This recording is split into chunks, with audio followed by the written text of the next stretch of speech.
একজন আল্লাহর বান্দা সোজা হয়ে দাঁড়ানো, নড়াচড়া করতে পারে না, নড়াচড়া করতে। তার সামনে আরেকজন লোক দাঁড়ানো, হাতের মধ্যে আছে কুড়াল। কি আছে? কুড়াল দিয়ে কি কাটে? মাথা কাটে? হ্যাঁ, না মাথা কাটে, আসলে মাথা কাটে, এই জন্য তো বলছি। কুড়াল নিয়ে দাঁড়ানো, সামনে যে লোকটা সোজা দাঁড়ানো আছে তার মাথার মধ্যে আরেকটা লোক কুড়াল নিয়ে যে লোকটা দাঁড়ানো এমন ভাবে আঘাত করতেছে তার মাথাটা দ্বিখণ্ডিত হইয়া কুড়ালটা একেবারে চোয়াল পর্যন্ত এসে বসতেছে। কোরালটা যখন উপরে টান দিয়ে বের করা হয় মাথাটা আবার জোড়া লেগে যায়, আবার যখন আঘাত করা হয় আবার দ্বিখণ্ডিত করে। নবী সাথী বন্ধু দুইজনকে বললেন, বন্ধুরা, ও বন্ধুরা, তোমরা কারা? তোমাদের পরিচয় দেওয়ার দরকার ছিল, তোমরা দিলা না। ও আমার বন্ধুদ্বয়, এই লোকটাকে, যেই লোকটার মাথার মধ্যে কোরাল দিয়ে আক্রমণ করে মাথাকে দ্বিখণ্ডিত করা হচ্ছে, তার পরিচয়টা দয়া করে আমার কাছে দিয়ে দাও। সাথী বন্ধু দুইজন বললেন, ইয়া রাসূলুল্লাহ, খুব বেশি দেরি করব না, অল্প সময় পরে আপনার কাছে সব কিছু বিস্তারিত বলে দেওয়া হবে, দয়া করে আপনি সামনের দিকে আগান। রহমাতুল লিল আলামিন সামনের দিকে আগাইলেন। আর একটু সামনের দিকে আগাইয়া দেখতে পাইলেন একটা জাজিম দেখা যায়, তোষক বা জাজিম। যে জাজিমের মধ্যে একজন লোক আরাম করে শুয়ে আছে, তার মাথার পাশে আরেকজন লোক দাঁড়ানো আছে, হাতের মধ্যে পাথর নিয়ে এমন ভাবে তার মাথায় আক্রমণ করতেছে, তার মাথা চূর্ণ বিচূর্ণ হয়ে যাইতেছে। পাথরটা দূরে সরে যায়, আবার যখন পাথরটা কুড়াইতে যায় তার মাথা জোড়া লেগে যায়, আবার আঘাত করলে মাথা চূর্ণ বিচূর্ণ হয়ে যায়। নবী বললেন, সাথী বন্ধুরা, তোমাদের পরিচয় তো দিলা না। এক নম্বর যেই লোকটা মাথার মধ্যে, যেই লোকের মাথার মধ্যে কোরাল দ্বারা আক্রমণ করা হইতেছে তার পরিচয়টাও দিলা না। দয়া করে যেই দুই নম্বর লোকটা তার মাথাকে পাথর দ্বারা আক্রমণ করে গুড়া গুড়া করা হইতেছে তার পরিচয়টা দিয়ে দাও। সাথী বন্ধু দুইজন বললেন, ইয়া রাসূলুল্লাহ, আর বেশি দেরি নয়, অল্প কিছুক্ষণ পরে আপনার কাছে সব কিছু বিস্তারিত বলে দেওয়া হবে। কয়টা হলো? এক নম্বর কোরাল দিয়া কোবানো হইতেছে, দুই নম্বরে পাথর দ্বারা চেঁচা হইতেছে। এই হাদিসটা তো সকলের মনে হয় মুখস্থ হয়ে গেছে, সবরে মনে হয় মুখস্থ। আপনারা শুনছেন এটা? আলহামদুলিল্লাহ। আজকে আবার শুনেন। সাথী বন্ধু দুইজন বললেন, ইয়া রাসূলুল্লাহ, আর একটু সামনে অগ্রসর হন, সবকিছু বলে দেব। আর একটু সামনে অগ্রসর হলেন। আর একটু সামনে অগ্রসর হয়ে দেখতে পাইলেন বিশাল বড় একটা মটকি বা মটকা দেখা যায়। যেই মটকি বা মটকার মধ্যে ধাও ধাও করে আগুন জ্বলতেছে। তার মাথার উপরে ভিতরে কিছু নগ্ন অর্ধনগ্ন নারী পুরুষকে জ্বালানো হইতেছে। এই মটকার মাথার মধ্যে কিছু নগ্ন অর্ধনগ্ন নারী পুরুষ তেজপাতার মতো বল গাইতে আছে। ডাউল রান্না করলে যেমন তেজপাতা পাতিলের মুখে বল গাইতে থাকে, এরকম কিছু নগ্ন অর্ধনগ্ন নারী পুরুষ তেজপাতার মতো বল গাইতে আছে। নবী বললেন, সাথী বন্ধুরা, তোমাদের পরিচয় দিলা না।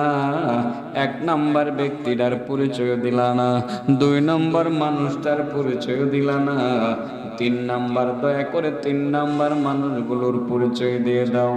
সাথী বন্ধু দুইজন বললেন, ইয়া রাসূলুল্লাহ, আর বেশি দেরি নয়, মাত্র কয়েক মিনিট পরে আপনার কাছে সবকিছু বিস্তারিত বলে দেওয়া হবে, সামনে অগ্রসর হন। নবী আবার সামনে অগ্রসর হইয়া দেখতে পাইলেন বিশাল বড় একটা পুকুর দেখা যায়। পুকুরের পানিগুলো রক্তের মতো লাল, বরফের মতো ঠান্ডা। বিশাল বড় পুকুরের মাঝে এই রক্তের মতো লাল, বরফের মতো ঠান্ডা পানিওয়ালা পুকুরের মধ্যে আল্লাহর একজন বান্দা সাঁতরাইতে আছে। আবুডুবু খাইতেছে, পানি খাইতে খাইতে পেট ফুলে গেছে। এবার সে নিজেকে রক্ষা করার জন্য যখন পুকুরের ডান দিক থেকে পুকুরের পাড়ে ভিড়তে চায়, ওখানে দাঁড়ানো এক ব্যক্তি পাথর দ্বারা আক্রমণ করলে পরে পুকুরের মাঝে চলে আসে। আবার যখন বাম দিক থেকে উড়তে চায়, ওখানে দাঁড়ানো এক ব্যক্তি পাথর দ্বারা আক্রমণ করলে পুকুরের মাঝে চলে আসে। আবার যখন সামনের দিক থেকে উড়তে চায়, ওখানে দাঁড়ানো এক ব্যক্তি পাথর দ্বারা আক্রমণ করলে পুকুরের মাঝে চলে আসে। আবার যখন পিছনের দিক থেকে উড়তে চায়, ওখানে দাঁড়ানো এক ব্যক্তি পাথর দ্বারা আক্রমণ করলে পুকুরের মাঝে চলে আসে। কঠিন শাস্তি তাকে দেওয়া হইতেছে। রাসূল বলেন, সাথী বন্ধুরা, তোমাদের পরিচয় জানলাম না। 1 নাম্বার ব্যক্তির পরিচয় জানলাম না, 2 নাম্বার ব্যক্তিটার পরিচয় জানলাম না, 3 নাম্বার ব্যক্তিগুলোর পরিচয় জানলাম না। দয়া করে ওই 4 নাম্বার যেই ব্যক্তিটা পুকুরের পানির মধ্যে সাঁতরাইতে আছে, হাবুডুবু খাইতেছে, তার পরিচয়টা দিয়ে দাও। সাথী বন্ধু 2 জন বললেন, ইয়া রাসূলুল্লাহ, আর বেশি দেরি নয়, অল্প কিছুক্ষণ পরে আপনার কাছে সব কিছু বিস্তারিত বলে দেওয়া হবে। সামনের দিকে আগান। করা হয়েছে। 1 নাম্বার কোরাল দ্বারা কোবানো হইতেছে, 2 নাম্বারে পাথর দ্বারা চেঁচা হইতেছে, 3 নাম্বার মটকির মধ্যে তেজপাতার মতো বলগাইতে আছে, 4 নাম্বার পুকুরের মধ্যে সাঁতরাইতে আছে, 5 নাম্বার নবী সামনের দিকে অগ্রসর হলেন। সামনের দিকে অগ্রসর হয়ে দেখেন একটা বিশাল বড় একটা গাছ দেখা যায়। ওই গাছের নিচে একজন কালো মানুষ আগুনের মধ্যে তাপ দিতে আছে। তাপ দিতে দিতে আগুন লাল বানাইছে, লাল বর্ণের আগুনটা নীল হয়ে গেছে, নীল বর্ণের আগুনটারে তাপ দিতে দিতে কালা বানায় ফেলছে, কালা বানায় ফেলছে। নবী বললেন, সাথী বন্ধুরা, প্রথম, দ্বিতীয়, তৃতীয়, চতুর্থ ব্যক্তিগুলোর পরিচয় দিলা না, দয়া করে ওই 5 নাম্বার কালো মানুষটার পরিচয় দিয়ে দাও। সাথী বন্ধু 2 জন বললেন, ইয়া রাসূলুল্লাহ, আর বেশি দেরি নয়, অল্প সময় পরে বিস্তারিত সব কিছু বলে দেওয়া হবে। আর একটু সামনে অগ্রসর হন। আর একটু সামনে অগ্রসর হইলেন। 9টা হবে, মোটমাট কয়টা হবে? আরেকটু সামনে অগ্রসর হইলেন। আরেকটু সামনে অগ্রসর হইয়া দেখতে পাইলেন বিশাল বড় আরেকটা বৃক্ষ দেখা যায়। ওই বৃক্ষের নিচে একজন সাদা দাড়িওয়ালা, সাদা পোশাকধারী একজন আল্লাহর বান্দা ছোট্ট ছোট্ট শিশু বাচ্চাদেরকে নিয়ে খেলাধুলা করতে আছে। চেহারা অনেক সুন্দর। নবী বললেন, সাথী বন্ধুরা, প্রথম, দ্বিতীয়, তৃতীয়, চতুর্থ, পঞ্চম ব্যক্তির পরিচয় দিলা না, দয়া করে ওই 6 নম্বর যে ব্যক্তিরা সুন্দর মানুষটা, তার পরিচয় দিয়ে দাও। সাথী বন্ধু 2 জন বললেন, ইয়া রাসূলুল্লাহ, আর বেশি দেরি নয়, মাত্র 3 মিনিট পরে সব কিছু বিস্তারিত বলে দেওয়া হবে। কয়টা হলো? 6টা হয়েছে। আব্দুল করিম না তুই? এটা মুরব্বি গেছিস গা, কোন কোন দেশ না গেলে আগে খোঁজখবর রাখতো। হ্যাঁ, খোঁজখবর রাখে না। 1 নম্বর কোরাল দিয়া কোবাইতেছে, 2 নম্বরে পাথর দিয়া চেষ্টা আছে, 3 নম্বর তেজপাতার মতো বলগাইতেছে, 4 নম্বর পুকুরে সাঁতরাইতেছে, 5 নম্বর গাছের নিচে কালো মানুষ, 6 নম্বর গাছের নিচে সুন্দর মানুষ। কি মানুষ? সুন্দর মানুষ। নবী আর একটু সামনে অগ্রসর হইলেন। বিশাল বড় আরেকটা বৃক্ষ দেখা যায়। যে বৃক্ষের উপরে একটা বিল্ডিং আছে, বিল্ডিং এর পিলার মাত্র একটা বৃক্ষ, একটা গাছই একটা পিলার। আমার আল্লাহর পক্ষে সম্ভব কি সম্ভব না? সম্ভব। নবী একতলাতে উঠলেন। উঠার পরে দেখতে পাইলেন এত সুন্দর দৃশ্য কোনোদিন তিনি দেখেন নাই। সুবহানাল্লাহ বলেন। ফুলের বাগান, ফলের বাগান, দুধের নহর, মধুর নহর, ওর গিলমানদের খেলাধুলা সবকিছুই তো সেখানে দেখা যায়। আল্লাহর নবী আবার সাথী বন্ধুদেরকে বললেন, বন্ধুরা, এত সুন্দর দৃশ্য কোনোদিন দেখি নাই। ফুলের বাগান, ফলের বাগান, দুধের নহর, মধুর নহর, এখানে আছে আরো সুন্দর সুন্দর বিল্ডিং, একতলার উপরে আরো বিল্ডিং দেখা যায়। অদুষ্ট বন্ধুরা, প্রথম, দ্বিতীয়, তৃতীয়, চতুর্থ, পঞ্চম, ষষ্ঠ ব্যক্তির পরিচয় দিলা না, দয়া করে করে একতলাটার পরিচয় দিয়ে দাও। সাথী বন্ধু দুইজন বললেন, ইয়া রাসূলুল্লাহ, আর বেশি দেরি নয়, মাত্র 2 মিনিট পরে বিস্তারিত সব কিছু বলে দেওয়া হবে। দোতলায় উঠলেন। এবার নবী দোতলায় উঠলেন। দোতলায় ওঠার পরে দেখলেন ওই দোতলার কাছে একতলার কোনো মূল্যই নাই, দোতলা আরো অনেক বেশি সুন্দর। সাথী বন্ধু দুইজনকে বললেন, বন্ধুরা এটা কি দেখলাম? একতলা দেখে মনে হয়েছিল অনেক সুন্দর, এখন দেখি 2 তালার কাছে একতলা কিছুই না, 2 তালাটার পরিচয় দিয়ে দাও। সাথী বন্ধু দুইজন বললেন, ইয়া রাসূলুল্লাহ, আর বেশি দেরি নয়, 1 মিনিট পরে সব কিছু বিস্তারিত বলে দেওয়া হবে। 3 তালায় উঠেন। আমার নবী এবার 3 তালায় উঠলেন। 3 তালা উঠার পরে দেখতে পাইলেন, না না না, 2 তালার কোনো মূল্যই নাই, 3 তালার কাছে 3 তালা যে কত সুন্দর। নবী বললেন, বন্ধুরা কি দেখলাম, কি দেখলাম? এত সুন্দর দৃশ্য দেখি নাই, কল্পনাও করি নাই। মনে হয়েছিল 2 তালা সুন্দর, এখন মনে হয় 3 তালা বেশি সুন্দর। ফলের বাগান, ফুলের বাগান, দুধের নহর, মধুর নহর, সব কিছুই তো এই জায়গাতে আছে। এত সুন্দর দৃশ্য কোনোদিন দেখি নাই। সাথী বন্ধুরা তাড়াতাড়ি ওই 3 তালাটার পরিচয় দিয়ে দাও। কয়টা হইল? 9টা হইছে না? হইছে না ভাই সাহেব? 9টা হইছে না?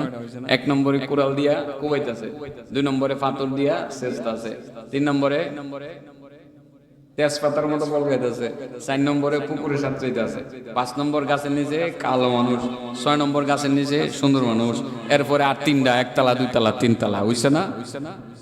6 আর 3 9 হইছে না? এখনো হিসাব মিলাইতে পারেন না? বাজারের মানুষ ব্যবসা বাণিজ্য করেন, হিসাব মিলে না রে কেউ? এমন 9টা মনে রেখে পয়সালা হয়ে যাবো, এখনই হয়ে যাবো ইনশাআল্লাহ। বুঝে লাইন, ভালো করে বুঝছেন, সুদ খাইবেন কিনা একটু বুঝে লইন। এখন আল্লাহর নবী বলেন, বন্ধুরা তাড়াতাড়ি পরিচয় দাও। সাথী বন্ধু দুইজন বললেন, ইয়া রাসূলুল্লাহ, আর বেশি বিলম্ব করব না, দেরি করব না, এখনই বলে দেব। প্রথমে আমাদের পরিচয় দেই। আমি যিনি আপনার ডান হাতের মধ্যে ধরে রেখেছি, আমার নাম হলো জিবরিল। আর যিনি আপনার বাম হাতের মধ্যে ধরে রেখেছেন, তার নাম হলো মিকাইল। ইয়া রাসূলুল্লাহ, প্রথম যে আপনি দেখতেছিলেন একজন মানুষ যার মাথার মধ্যে কুড়াল দ্বারা কোবানো হইতেছে, সে আপনার উম্মতের বক্তা হুজুর। ওয়াজ করত। কারে ধরছে? ফইল্লা বলে হুজুরে ধরে লিছে। কারে ধরছে? আপনার উম্মতের বক্তা, খতিবুম মিন খুতাবাই উম্মাতিক। আপনার উম্মতের বক্তাদের একজন বক্তা। জানি না এবারটা এরকম কিনা, এমনি বলে ফেললাম, শুধু অর্থটাই বলি। আপনার উম্মতের একজন বক্তা, যেই বক্তা ওয়াজ করত, নসিহত করত, যেই বক্তা ওয়াজ নসিহত করতে গিয়ে মানুষকে খুশি করার জন্য, নিজের দিকে আকৃষ্ট করার জন্য আনায়া বানায়া মিথ্যা কথাগুলো বলতো। মানুষকে নিজের দিকে আকৃষ্ট করার জন্য যে সমস্ত বক্তারা বক্তব্য দেয়, মিথ্যা কথা বলে, ওই সমস্ত মৃত্যুক বক্তাদেরকে আলমে বরজক থেকে একটা জায়গাতে তার মাথার মধ্যে একজন ফেরেশতা কুড়াল দ্বারা কোবাইতে থাকবে। কোরাল উঠানো হবে, জোড়া লাগবে, আবার কোবানো হবে। এইভাবে তার মাথার মধ্যে কিয়ামত পর্যন্ত টানা কোবাইতে থাকবে, কোবাইতে থাকবে। শাস্তি চলবে, শাস্তি চলবে, একটা সেকেন্ডের জন্য শাস্তি থামবে না। নাউজুবিল্লাহ বলেন। 1 নম্বর গেছে গা হুজুরের বিরুদ্ধে। কি করণ যাইব? আল্লাহ হেফাজত করুক, দোয়া করেন আমরা লাগে। ওয়াজ নসিহত করি যে ভয়ই লাগে।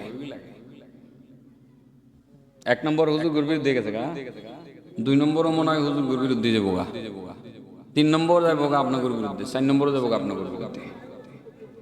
আর আগে নিজে করে দুষ কয়ে লই, এরপরে আপনার দুষ করলে আপনারা কইবেন যে কি করতাম, তো হুজুর তো নিজের দুষ আগে কই লইছি। ঠিক আছে না? আল্লাহ রাসূল বুঝা শুনেই তো হাদিস কইছে। ঠিক আছে না? অনেকে আমরা কইলে আয়ে গেলি মানুষের বিরুদ্ধে করার জন্য, আসলে কি বিরুদ্ধে বলার জন্য আইছি। এই দোষগুলো থেকে আমাদের মুক্ত হওয়ার দরকার আছে না? আছে না? এই জন্যই তো বলা। আপনার সাথে আমার কোনো দুশ্মনী আছে, আপনি আমার কি সম্পদ খাইলান, আমার ভাত খাইলান, তো এইগুলোরে কেড়ে অযথা সমালোচনা করে এনে করে এই শুরু করছে আই ওই। আরে বাবা, এগুলো তো আমাদের জীবনের সমস্ত অর্জনকে ধ্বংস করে দিতেছে। এগুলো বলতে হবে তো। সাথী বন্ধু দুইজন বললেন, ইয়া রাসূলুল্লাহ, ইয়া হাবিবাল্লাহ, আপনি যে 2 নম্বরে দেখতেছিলেন যে একজন আল্লাহর বান্দা, জাজিমের মধ্যে আরাম করে শুয়ে আছে, যার মাথার মধ্যে পাথর দ্বারা আক্রমণ করা হচ্ছে, মাথাটা ঘোরা হয়ে যাইতেছে, সেও আপনার উম্মতের আলেম, আপনার উম্মতের। ওই সমস্ত আলেম, যে সমস্ত আলেমরা এলেম শিখে কিন্তু আমল করে না, আলেমে বেআমল, মানুষকে আমলের জন্য ওয়াজ করে, মানুষ আমল করে কিন্তু ওই বক্তা আমল করে না। মানুষকে নামাজ পড়ার জন্য বলে কিন্তু সে নামাজ পড়ে না, মানুষকে সুদ না খাওয়ার জন্য বলে কিন্তু সে নিজে সুদ খায়, মানুষকে মিথ্যা বলতে বারণ করে কিন্তু সে মাঝে মাঝে মিথ্যা কথা কয়। যে সমস্ত আলেমরা তথাকথিত আলেমরা তথাকথিত আলেমরা মিথ্যা কথা বলে, যে সমস্ত আলেমরা মানুষকে ওয়াজ করে ঠিকই মানুষ আমল করে কিন্তু নিজে আমল করে না, ওই সমস্ত আলেমে বেআমলদেরকে মরণের পরে একটা জায়গাতে তার মাথার মধ্যে পাথর দ্বারা আক্রমণ করা হবে, তার মাথা গুড়া হয়ে যাবে, চূর্ণ বিচূর্ণ হয়ে যাবে। এই আক্রমণটা তার বিরুদ্ধে টানা কিয়ামত পর্যন্ত চলবে চলবে চলবে, একটা সেকেন্ডের জন্য থামবে না। নবী বলেন, ও সাথী বন্ধু 3 নাম্বারটা বলো। সাথী বন্ধু তাই বললেন, ইয়া রাসূলুল্লাহ 3 নাম্বার দেখতেছিলেন একটা মটকির ভিতরে বা মটকার ভিতরে দাও দাও করে আগুন জ্বলতেছে, কিছু নগ্ন অর্ধনগ্ন নারী পুরুষ সেই মুখের মধ্যে সেই মটকার মতো বল গাইতে আছে। ইয়া রাসূলুল্লাহ, ইয়া হাবিবাল্লাহ, তারা আপনার উম্মতের ওইসব নারী পুরুষ, যেসব নারী পুরুষ পর্দা পুশিদা বিশ্বাস করতো না, পর্দা করতো না, যে সমস্ত নারীরা বেপর্দা চলতো, যে সমস্ত নারীরা মাথা উদাম করে চলতো, আর যে সমস্ত পুরুষেরা বেপর্দা নারীদের সাথে বসে বসে আড্ডা দিত, তাদেরকে বড় পছন্দ করত, ওই সমস্ত নারী পুরুষদেরকে মূলত মরণের পরে বরজখী জগতে একটি জায়গাতে মটকার ভিতরে ঢুকাইয়া আগুন জ্বালাইয়া দেওয়া হবে। এই আগুনের মধ্যে তাদেরকে জ্বালানো হবে, এই মটকার মুখের মধ্যে তেজপাতার মতো বলগাইতে থাকবে, জ্বলতে থাকবে জ্বলতে থাকবে। বেপর্দা নারী পুরুষের শাস্তিটা, তাদের বিরুদ্ধে এই শাস্তিটা কিয়ামত পর্যন্ত টানা চলবে টানা চলবে, একটা সেকেন্ডের জন্য থামবে না। আসেডা হ্যাঁ, আজকে একটু বুঝা লইয়ে নিলে কি করবেন? আপনার মাইয়াটা যে কলেজে যা, মাথাত কাপড় দেনা যে, আজকে গিয়ে মা গো তুই কলেজও যা কিন্তু বুরকাটা পরে যা, ঠিক আছে না? আর এনে এনে বুঝা মহিলারা লোকে আড্ডা মাড্ডা দেওয়ার দরকার নেই। কত মহিলারা বেপর্দা চলতো, আসলে বেপর্দা একটা এটাও একটা ফ্যাশন হয়ে গেছে এখন, ঠিক আছে না? আলহামদুলিল্লাহ আমাদের মহিলা মাদ্রাসা বাড়তেছে, বেপর্দা কিছু কমতেছে। নিয়ে আস, কয়টা গেছে ও বাবা? আর 2.5 মিনিটের মধ্যে সব যাইবো গা। 4 নম্বরটারে টার্গেটে রাখছিলাম আর কি, 4 নম্বরটা কইবার লাগিয়া এই পুরো হাদিসটা কইছি। নবী বলেন, সাথী বন্ধুরা 4 নম্বর ব্যক্তির পরিচয় দাও। সাথী বন্ধু 2 জন বললেন, ইয়া রাসূলুল্লাহ, ইয়া হাবিবাল্লাহ, আপনি যে দেখতেছিলেন একটা পুকুর, পুকুরের পানিগুলো রক্তের মতো লাল, বরফের মতো ঠান্ডা, ওই পুকুরের মধ্যে একজন মানুষ সাঁতরাইতে আছে, হাবুডুবু খাইতেছে, পানি খাইতে খাইতে পেট ফুলে গেছে, ডান দিক থেকে উঠতে চাইলে উঠতে পারে না, পাথর দ্বারা এখান থেকে একজনে আক্রমণ করলে পুকুরের মাঝে চলে আসে। আবার যখন বাম দিক থেকে উঠতে চাই, ওখানে দাঁড়ানো এক ব্যক্তি পাথর নিয়ে এমন ভাবে আঘাত করে পুকুরের মাঝে চলে আসে। সামনের দিক থেকে উঠতে চাইলে পাথর দ্বারা আক্রমণ করলে পরে পুকুরের মাঝে চলে আসে, পিছনের দিক থেকে আক্রমণ করলে পাথর দ্বারা আক্রমণ করলে পরে পিছনের দিক থেকে উঠতে চাইলে পাথর দ্বারা আক্রমণ করলে আবার পুকুরের মাঝে চলে আসে। ইয়া রাসূলুল্লাহ, ইয়া হাবিবাল্লাহ, সে তো আর কেউ না, সে হলো আপনার উম্মতের সুদখোর। আপনার উম্মতের মধ্যে যে সমস্ত উম্মতেরা সুদ খাবে, সুদ খাইয়া মৃত্যুবরণ করবে, সুদের ব্যবসার সাথে জড়িত থাকবে, বরজখী জগতে শাস্তি তাকে দেওয়া হবে রক্তের মতো লাল, বরফের মতো ঠান্ডা, পানিওয়ালা পুকুরের মাঝে তাকে নিক্ষেপ করে দেওয়া হবে। আত্মরক্ষা করার জন্য যখন সে পুকুরের ডান প্রান্ত থেকে উঠতে চাবে, পাথর দ্বারা আক্রমণ করে তাকে মাঝে ফেলে দেওয়া হবে। বাম দিক থেকে উড়তে চাইলে পাথর দ্বারা আক্রমণ করে মাঝে ফেলে দেওয়া হবে। সামনের দিক থেকে উড়তে চাইলে পাথর দ্বারা আক্রমণ করে মাঝে ফেলে দেওয়া হবে। পিছনের দিক থেকে উড়তে চাইলে পাথর দ্বারা আক্রমণ করে মাঝে ফেলে দেওয়া হবে। উম্মতের সুদখোরের বিরুদ্ধে এই শাস্তিটা চলবে, টানা চলতে থাকবে, কিয়ামত পর্যন্ত চলবে, একটা সেকেন্ডের জন্য থামবে না। নাউজুবিল্লাহ বলবেন না রে বাবা, বলবেন না। সুদ খাওন না সাইরা দেওয়ান। আলহামদুলিল্লাহ, সাইরা দেওয়ান কথাটা অনেক ভালো লাগতেছে। আচ্ছা বাবা, এবার বলেন তো দেখি, কয়টা পাপ এলাকাতে বেশি হলে আল্লাহর গজব তাড়াতাড়ি নাজিল হয়? হ্যাঁ, এক নম্বর কি, কিসে কম দিলে? আবার বলেন, কিসে কম দিলে? দুই নম্বর কিসের ব্যবসা করলে? সুদের ব্যবসা করলে। মোটামুটি তো দুইটা বুঝে লাগে। আরেকটা কইলে তা কইলে আর আধা মিনিট লাগুক, আমার ভাই তো আইসেই গেছে, আধা মিনিট লাগুক। না ভাই চলতো না, আমি চলি না, আমার জানটা চলতেছে না ভাই। এখানে তিন নাম্বারটা কিন্তু ইতিমধ্যে বলা হয়ে গেছে, তারপর বলে দেই, যেই এলাকার নারী পুরুষ বেপরদা চলে, অবাধে চলে, অবাধ যৌনাচারে লিপ্ত হয়, সে এলাকাতে আল্লাহর গজব খুব দ্রুত নাজিল